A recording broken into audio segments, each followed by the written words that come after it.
Hello fellow guitar geeks! So you need a USB interface to get your guitar signal into your computer, but you don't want to spend too much money. Well, in this video we're going to take a look at this, the Behringer Guitar Link UCG102. It's cheap, is it cheerful? Let's find out.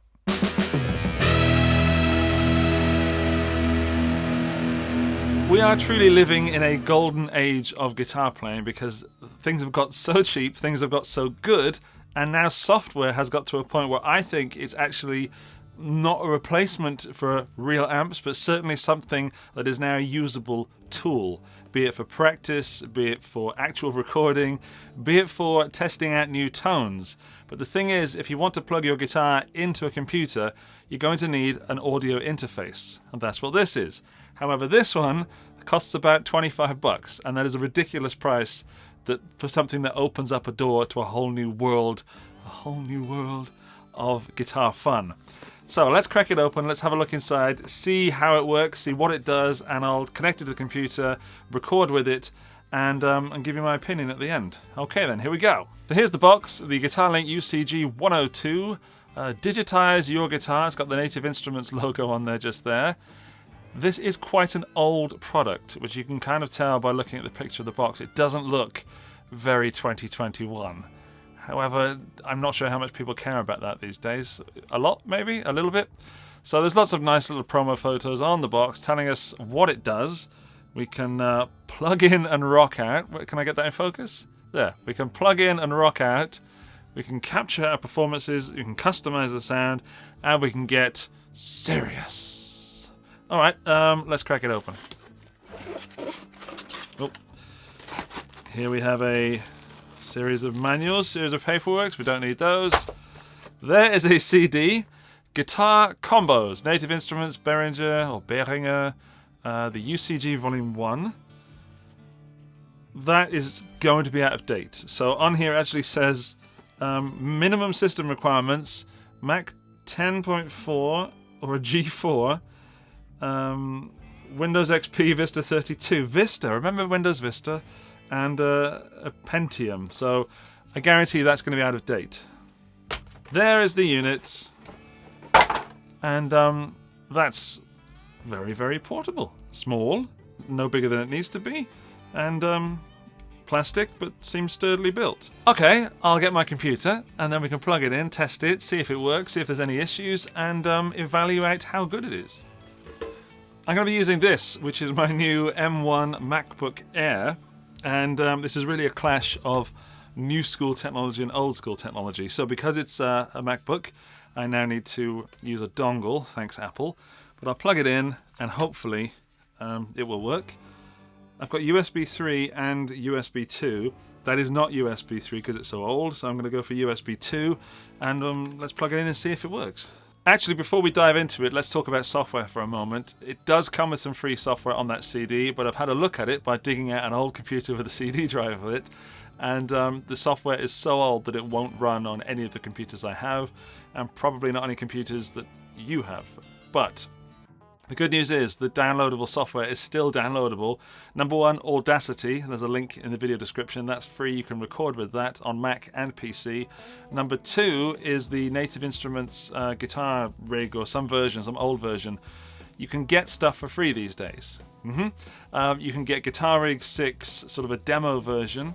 That's also going to be in the video description for you. You can get Amplitude 5, a version that's also a demo. It runs for unlimited numbers of days, I believe, but it has a limited numbers of features till you pay to upgrade. If you have a Mac, you can get GarageBand, which is absolutely phenomenal for beginners. So if you want to start out in this world and you have a Mac, just get GarageBand. That's all that you need. What about Windows? There's Reaper, which you can get for 60 days free, I think, at the moment. So what I'm trying to say is that software is bountiful. There is lots of software out there, and if you have any suggestions for free software for other people, please leave them in the comment section down below so we can all help each other out. It's the same for every audio interface, but basically what this does is get your guitar in, processes it via the USB cable in your computer, and sends it back out via that headphone socket so you can hear it. That's it. That's all this thing does. And some might say that's all you need an audio interface to do.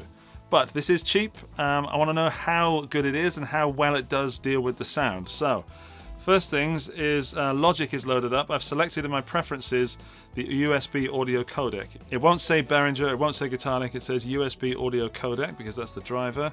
There it is. Codec 1, codec 2. So one is input, one is output. The maximum it will go to is 16-bit 48. I don't want to go into too much detail, but in a nutshell, the higher you can get that, the better. So your ideal settings, if you have this option anywhere in your software, is to set it to 16-bit 48 kilohertz. That'll do you. Now, let's go back to Logic, and it's already saying it wants the USB audio codec, so let's create a track. Go to project settings, because that's the funny thing about Logic, is this is where you choose the, what's it called? Audio. There, it's set to 44.1, that's 48 kilohertz. Okay, we are now running at the maximum specs this can run at. 48 kilohertz, 16 bits. And I'm going to put in an instance of Amplitude 5. There we go. Mono. And while I'm there, I might as well just give it a little picture of a guitar. There we go. So Amplitude 5 is here. I'm going to plug my headphones in there and my guitar in there as well. We're going to listen and record and see what it sounds like. You may laugh, I look silly with headphones on with this hair. Now you can see that I've got the headphones plugged into where the headphone picture is and the guitar plugged into where the picture of the guitar is. Wonderful job. Place that gently on the floor. I'm getting something.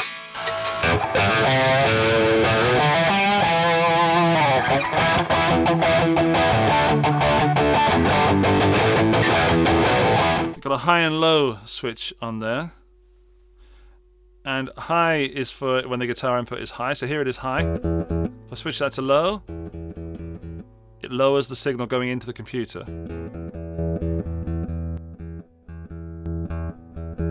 If you do overload it, there's a light on there that apparently lights up to tell you that you are overloading it. My little P90 guitar is not going to do it. Alright. Whew. Hot under all that hair. It works. It works well. It works with an M1 Mac. I've tested it with my Surface Pro 3 tablet as well. It works well with that. I've also tested it with the Hackintosh Mac that I made, which is running Mojave. Works fine with that. Basically, what I'm trying to say is that it works, and it's $25, and it works well. So it certainly does what it claims to do. It takes the signal from my guitar into the computer, allows me to add effects and things, record it, and play it back through my headphones at the same time. But if you're thinking about buying one, you may have some questions. So here's some stuff that I thought you might want to know. Does it sound good? In a word, yes. In 3 words, yes it does. It's $25 and it allows you to record guitar perfectly adequately. It is definitely not the highest end audio interface I've ever used, and of course there are much better options out there that are far more expensive. But if you have the price of, say, a bunch of strings, I don't know, 4 or 5 packs of strings, depends on what strings you play, that's $25.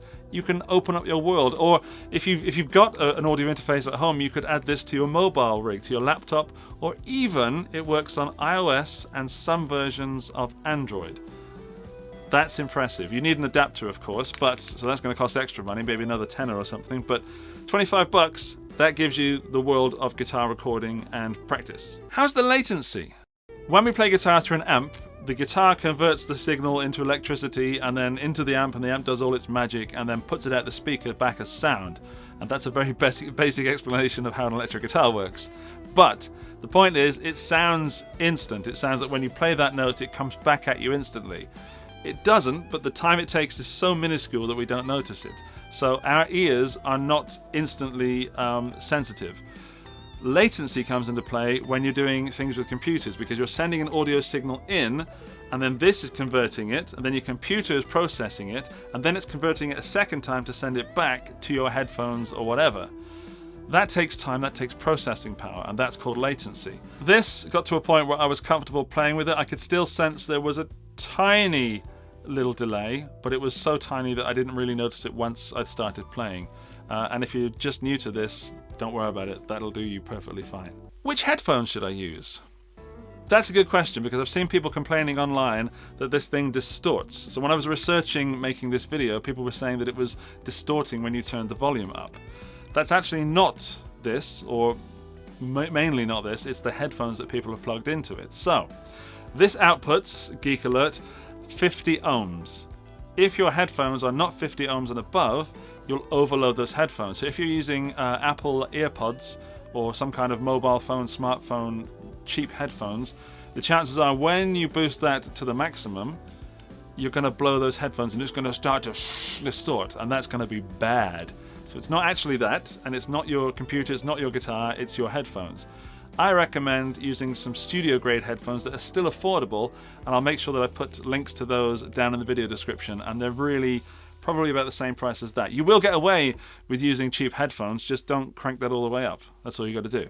I should also point out that even though there's a picture of headphones on there, you can also plug this into powered speakers. The ultimate question, and the one that probably only really matters, and that is, should you buy it? And my answer is absolutely. If you're looking to enter the world of guitar recording or guitar plugins, and you only have a little money, that will do the job absolutely fine. Do not think you need to spend more on something to get it working.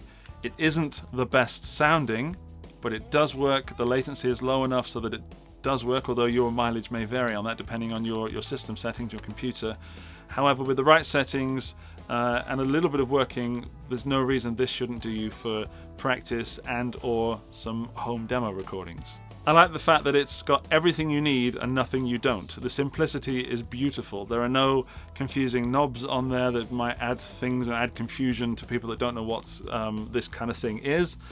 Setting it up in the software, I can only vouch for using Logic and Audacity in Windows. I did that earlier. It works, okay? You need to kind of research that side and find more videos on YouTube if you've never done that before. But if you know how to do that, or you're willing to invest the time in learning, and you just need the piece of gear, that's good. On the other hand, it doesn't look that sexy. You might not get any cool points for using one of these, but ultimately, play the guitar. You know, play the guitar and show people what you can do rather than worry about the gear you're using. I must stress that the software included with this is absolutely useless, so do not even bother opening the CD.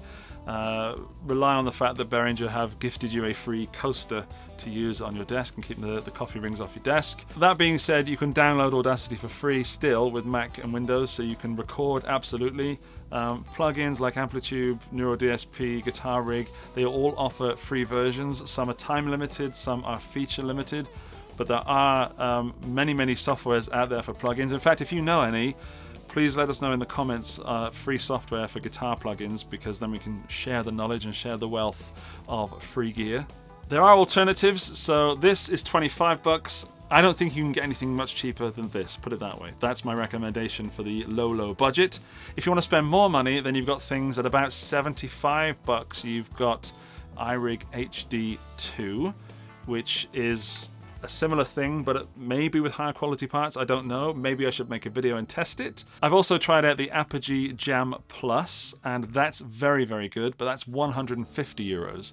So you're bound to be getting more quality, more dependency, but a huge price difference. If you do go ahead and buy the UCG102, then there's some affiliate links down in the video description, which means that if you buy with those links, I get a little kickback, but it doesn't cost you anything extra. So that would be great if you could consider that. That also counts for any of the other products that I've mentioned in this video. They may have an affiliate link. Thank you. Congratulations, you've made it to the end of the video, which means you are firmly in the end of the video club. To let me know that you have made it this far in the video, when you leave your comment down below, please include the phrase, "Damn, that's cheap," or a less offensive version of that, and "Dang, that's cheap," or something like that. But, you know, do as you will. But it makes me laugh, and it helps me smile when I'm looking at the comments and stuff, because everyone's, you know, playing the game. Alrighty, I hope you enjoyed the video. I hope that you've now opened your eyes to the fact that you can get into the world of guitar recording for the low price of 25 bucks. Ridiculous. There are other videos floating around your screen now, so you can go and watch those, or subscribe if you want more of this kind of content from me. Otherwise, I'll see you soon. Bye-bye.